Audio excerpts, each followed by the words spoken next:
Ang akin pong mungkahi, dahil ngayon po ay, marami po ang pinagre-resign ng ating, mahal na pangulo, bilang hindi naman po puwede na itigil ang mga flood control projects, hindi po ba puwede na ito munang NADISCOM ang, magtuloy ng mga flood, control projects na mga nasira o mga na-ghost? Sa palagay po ba ninyo puwede natin silang pagkatiwalaan? Totoo po 'yun at puwede natin imungkahi sa Pangulo ng Pilipinas na mag-issue uli ng, executive order para mabuo uli yung sinasabi niyong NADESCOM.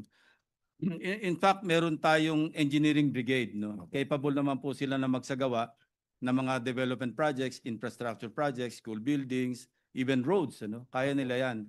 So maganda po yung inyong mungkahi at sana makarating ito sa palasyo at, magawa ng karampatang aksyon. Tama-tama, meron tayong, ongoing na budget deliberation. Baka puwede nating kung magkakaroon ng basihan sa pamamagitan ng isang executive fiat, puwede tayong sigurong, mag-realign ng, budgets papunta sa DND or AFP nang sa gano'n mapondohan yung inyong minumungkahi na pagbuo muli o pag-revive ng NADESCOM.